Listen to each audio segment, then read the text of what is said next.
And we're live. Welcome to Thunder Nerds. I'm Brian Hinton. I'm Sarah Vesloff. I'm Frederick Philip von Weiss, and thank you so much for consuming the Thunder Nerds, a conversation with people behind the technology that love what they do. And do tech good. Hey, and we're doing tech good here at DevFest Florida 2019. Where are we at, Brian? We are in Orlando at... The Oviedo. She loves saying it. Yeah, it's about the 10th time I've said it today, so. Yeah. Welcome. Yeah. Thanks for joining us again. And who are we here with? If you mind introducing yourself to the audience? Hello, I'm Hollene. Hey, Hollene. Hollene, what do you do? I'm a UX designer. Yeah. So, what exactly does that mean for you in your role? What kind of realm of UX do you explore every day? Well, right now I am just finishing up a boot camp. Mm. So, in that context, it's more about learning more of the process of it and like understanding the user so that I can create a better experience for them. Oh, I love that. Okay. So, where are you from? Where you actually practice this? I'm originally from Orlando? Colorado, Okay. but we live in Tampa right now. So. Oh, nice. Yeah. That's cool. Yeah, a lot of us were from St. Pete, Sarasota, and Dade City. Dade City. Yeah, so we're all Floridians. Okay. Yeah. Okay, that's boring. So That's cool. what brought you to DevFest? Yeah. Well, I was here last year, and that was actually where I was pretty inspired to pursue the UX design path. Oh, that's Oh, awesome. that's so cool. Yes, Okay. That's really cool. Well, so what about the UX design path that was interesting to you? Why? There was a lot of alignment with what my interests were. So, like, I studied psychology, and it's pretty data driven, which I have a research background in, and then also very human centered, and I like the empathy aspect of it. So I just felt like it was really aligned with what I want to do. Okay, so you said you had a background in research. Mhm. Okay, so what does that mean? I was like an undergraduate research assistant in a neurology lab and stuff like that. So Interesting. Oh, okay. So how does that fit in now? Obviously the research part of it, but like what do you practice on a day-to-day at your current position with that? maybe not in my current role, but like Okay. within the boot camp context, it's getting like behavioral data, observational and like qualitative and quantitative data, and just collecting it and understanding it, and then testing and redoing it all again. So iterating. Yeah. That's cool. And at DevFest now, was there any talks that you were excited to see, or what's your experience been like so far? I just went to like a machine learning one, and that was pretty interesting. Well, that's cool. Yeah. Are there any you're looking forward to still? I've been following like the schedule. Is there one that's interesting? We have audience members. Yeah. Just trying to figure it out. She's like, This is from the lifeline. I don't have the schedule in front of me, but I don't know exactly. So when you finish the boot camp, In about a month, and what's the plan after that? applying to roles. Applying to Nice. roles. That's a So good goal. hire me. So I know that we had planned to talk. Mhm. We ran into each other in the hall, and I was like, come do this podcast. So like, what questions did you have for me about Yeah. UX? Because this was something we were going to discuss. Right. So I thought maybe others would be interested. I guess one of the one that sticks out in my head is like, what would be your best advice for someone who's transitioning into a UX career? Yeah. Oh gosh. Oof. There's a lot of advice. I think that don't discount your previous experience. Mhm. I think that what a lot of people try to do is they try to scrub their resume and make it look as UX heavy as possible. Mhm. So they'll add in all their bootcamp projects, or they'll add in some freelance things that they did, and they kind of wipe away everything else. Mhm. But everything else you've done has context and adds value. Especially, you're very lucky you've come from very, I think, transferable skill fields. Mhm. So make sure that you're putting down the work that you did before and the schooling that you have, because I think it's going to be very relevant. Mhm. And then make sure that the jobs that you're applying for really fit in. I think UX can be really dicey. Mhm. A lot of times I've gone for UX positions and their focus is heavy on visual design. Mhm. that's not my area of expertise. I have an art background. Yes, I do visual design, but I don't want to focus on making logos or doing branding. I'm much more interested in understanding users and doing research and then iterating through high fidelity work for that final outcome. So really make sure that you ask a lot of questions and you understand what they're looking for in that role. And be careful of roles where they expect you to be everything. Especially in the beginning, because you're not going to learn as much and there's going to be a lot of burden on you. So I think when you encounter an employer who's like, hey, we want someone with research who can also do wireframing and high fidelity. Oh, and can you build that in CSS? And can you work on our logo too? You might want to skip that. I skip those. And then to add to what you said too, I think there's, would it be fair to say there's a lot of those kind of positions out there?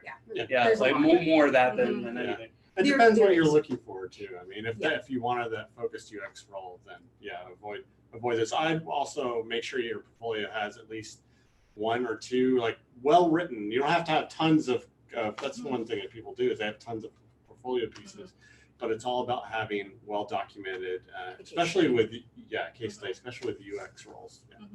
Yeah, I have one or two that are kind of my go-to. And when I do, so if they have you do an assignment, which I hate it when people do that, but I'm just we'll forget that for now. But often you'll have to do an assignment. And what I do when I present those assignments, one, I always stay within the time frame. So if they say you shouldn't spend more than 4 hours, don't spend more than 4 hours. The inclination is like, I really want this job. I really want this opportunity. I'm going to spend 2 days. First off, they're going to know. And really it is, what can you do within the time parameter given? So make sure that you're doing that. And then often, especially if you only have 2 or 4 hours, the goal isn't to come up with a highly polished, finished piece.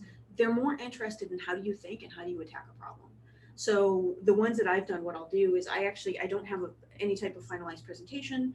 I've done like a whimsical where I've done, this is where I started and this is what I thought. And then I've got kind of opportunities, risks, things that I've put through, and I just walk them through me solving the problem. And I end with some ideas that I would iterate on and move into a finished piece. That's more realistic. And that will give them a much better idea of what you can do in a role. And also as you're working on it too, don't be afraid to ask questions and don't work in a vacuum, because that actually looks good on you if you do reach out, because they know that you're doing research, you're actually trying to figure out the problem. Right. Yeah, you have 3 like very heavy UX people. So, and well, one other question. So it's been kind of like a catch-22 when you're looking for a position, but they want you to already have experience, and then you have a boot camp. So, your story is psychology. Like you're the ideal. You're like one of the ideal candidates because you have a background basically doing this job in a different context, in a different way. But wait, what was your question? Well, I guess like, how do you kind of bridge that gap when, they are looking for an entry-level position, but they're like, oh, well, we don't necessarily want a boot camp, we want an actual experience. Like, how would you communicate that so that you're able to land the job? Yeah, I mean, to go back to what Brian said, that's really it. You do have that experience. So you might not have that experience per se as far as that career. You were doing it for 3 years or whatever, but you have some kind of context to bring to the table. That's why your story is important. Like, don't remove that. Like she said, don't remove that from your background, because that's part of what makes you a good candidate. And unfortunately, there are going to be places that are going to be like, oh, she has no experience, but you'll find one that cares more about what you can do, not what they think you should have. A lot of times it's not about when employers are looking for employees, it's not about the actual skills that you have, but it's more about, are you someone that is open to be taught? Are you open to somebody that's open to learn? And are you somebody that you could get along with the team? Are you a good fit for the culture with the team? And if you are, well, then they're willing to overlook the other things. And, you might even outweigh somebody that has 5 years experience because of that. So that there's not, I wouldn't put too much worry on that part of it. Okay. I've hired quite a few candidates like that, where in the end they went up against someone who had actual in-field experience, but just talking with that person and working through a couple of little ideas, was much more compatible for the team than the person with more experience. Mm. And I really encourage you to ask for feedback in the interview. Not every interviewer is comfortable doing it. I will, so I will tell you at the end of the interview with me whether or not I'm going to move you on. And if I'm not, I'm going to tell you why, because I think that that's really important. And it's hard to do that after you're not talking to the person anymore. It gets very busy. So I try to do that in the moment. So don't be afraid at the end when they ask if you have any questions, or obviously have some prepared, but ask if there's anything you could have answered better, or if there were any of your answers that they weren't sure about that you could clarify. And it kind of gives you that opportunity to maybe fix something that you made a mistake in, or they perceived as maybe they didn't get quite the answer they thought. Yeah, you can use that for the next time. Yeah. Yeah, and to go back to the previous thing I was saying too, it's about somebody that's going to have the least amount of friction and jive well with the company. Yeah, and like extra things you can do to help yourself is get involved in local meetups. Oh gosh, yeah. Connect with people because they can actually help you find work. That could be experience. So do a startup weekend. There's one coming up. There's one coming up. No, so I did quite a few startup. Yeah, exactly. So I did a few startup weekends, and so on that I was the UX person. And what I was able to do on the first day was help talk about the problem that you're solving. Then I go out and do interviews. So now you have some research. Yeah. Then you're ideating on solutions. And I mean, you're doing all that over 2 days. You're meeting all kinds of new people, and that can go in your portfolio. Yes. So then you do have experience. Yeah. In your face. And add That's to how that works. LinkedIn, add to LinkedIn. Yes. I mean, that's what I do. Yes, that's how we met. Yeah. Yeah. So sorry, I didn't mean to hijack her. Oh, no. Yes. I'm not. Because I don't know when I'm going to get a chance Right, to talk to you I for know. the rest of the day. Please keep going. No. Yeah. Anything else? That's it? That's all I could really think of for the moment. So Yeah, and the awesome thing, just to go full circle, is she got interested in this because of where Because we are yeah, now. definitely. Exactly. So that's So- amazing. What kind of position do you think you're going to be looking for? I've thought a lot about like the culture the fit. The position I definitely want mentorship, Right. like what you were mentioning, and I'm really open to learning. So I kind of just want to like absorb everything right now. Okay. Are you looking for remote? Looking for Remote would be on-site? nice, at least some flexibility, but at least Tampa side maybe. Because Yeah. I've been doing the commute to St. Pete, and I'm like, I don't want to do that anymore. Oh, goodness. Yeah. So Yeah. when are you available? When we share this, it can be like hashtag I'm looking for job. available Oh, anytime. yeah. Yeah. Yeah. Okay. Do you have a website we could put out there for people to find out about you? It's holleneh.weebly.com. That's my Perfect. portfolio. All right, We'll yeah. put it in the show notes. Cool. Yeah, absolutely. Yeah. Do you have any other links you want people to go to? Your Twitter? I have holleneh.github.io. Oh, nice. Yeah. Awesome. What kind of, so you code a little bit too, I'm guessing then? Just a little. I mean, like I know some basic. What do you know? Tell us. HTML and CSS. Uh-huh. hmm Any JavaScript? Not so much. I've been to like the JavaScript meetups and stuff, but Uh-huh. So it sounds like you can be a little dangerous if necessary. yeah, Yeah. yeah. Very dangerous. It's very dangerous. Don't underestimate the power of HTML, CSS people. Yeah, no, absolutely. no, definitely. I love HTML. DevFest is Can't believe dangerous. Brian. Listen, Yeah. I love it. I am pro CSS. Let me backtrack. CSS is programming. It is. It yeah. is. Yeah. It absolutely is. Yeah. What Drag kind and drop. What kind of stuff do you do in CSS? Are you a grid, Flexbox? What kind of box model? Text box. Don't grill her. She's UX. I don't know. She's UX. She likes to answer. It's fine. But do you enjoy putting together some of the layouts that you design? Is that, yeah, exactly. Yeah. Yeah, it's nice to kind of like have this idea and then put it together and actually see it. Or just like right click, go to more developer tools and stuff like that. So you kind of have like a background or platform to work with. Yeah. So do you do the visual stuff too? Or are you like using Yeah, I do Figma? like visual. Sketch? Okay. I do Sketch Mhm. and prototyping and InVision and Marvel. So Oh, Marvel. Okay, that's great. Yeah. Cool. Yeah.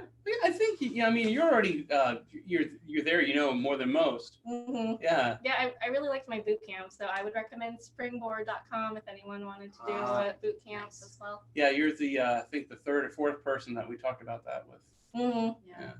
Well, that's great. That's awesome that you could Yeah. get in there and do that and then just completely change your career field. I mean, just think about how awesome it is that we can do that now. Mm-hmm. Because I can remember being in high school and being like, okay, I have to go to college and get the thing. And then my whole life is like set Yeah. from there. Like I just kind of had this feeling Mhm. like you were was on this train I was never getting off of. to nowhere. Yeah, and also That's what it felt if you like. think about with college, people make these decisions when they're 18, Yeah. and like, are you taking these? Yeah. You know, you're still like They're not ready. Yeah, Most well, of them aren't ready. Well, No. exactly. But also think about this: like, if you're in a career like in your late 30s, do you still want to take career advice from you at 18? Probably not. Yeah, I don't know. Yeah. Depends who the person is. Fine. Okay. Brian, you just make everything weird. He does. Why? Makes it Just weird, like, makes it no. difficult. Depends on the person. I'm so glad you see this too. Yeah, I know. Yeah. Sorry, This is getting everybody. up on Brian Day. Yeah. It is all day long. All day long. Afterwards, they're sweet puppies. So what was some of the other things that you didn't get to see that you might have wanted to see today at DevFest? I definitely think women in tech would be interesting to have more of, and Yes. just like a diversity and inclusion aspect of it. Yes. Those are like things that are interesting to me. So then what that means is next year you come give a talk. Yeah. I think Yeah. that's what it means. I think that You heard about it here. yeah, Yeah, that's next exactly year. So what's your talk going to be about? I've heard a lot about accessibility here, which I enjoy, and I think that would be interesting to explore more. 2020 accessibility talk. Yeah. I'm looking forward to it. Nice. That would be Yeah, awesome. you could be going around promoting your book, Mm-hmm. doing your Yeah. talk. Oh, a book now? Man, What you're the so much heck? pressure. Yeah. Wow. Well, after all the Jeez. articles she wrote in her blog about this book coming out, Okay. just adding more to it. Yes. Yeah, and we know quite a few people that transitioned from psychology Mhm. to Yes. UX. Mhm. So It's you're in a pretty good related, position. so- Yeah. Yeah. Oh, it's very related. Yeah. Yeah, totally. What kind of stuff in psychology did you do? There was I just majored in it, and it's like social psychology. Uh-huh. There was some like experimentation. It was a while ago. I know I don't look that old, but it's been several years. But yeah. So how come? So for what have you been? So you've been doing research for graduate degree or For my undergraduate. undergraduate? Okay. Yes. And then have you been working in the field, or No. did you kind of just decide like I don't think this is for me? I need to pivot. Yeah. So. Not to get too personal. Yes, But to get it was. personal.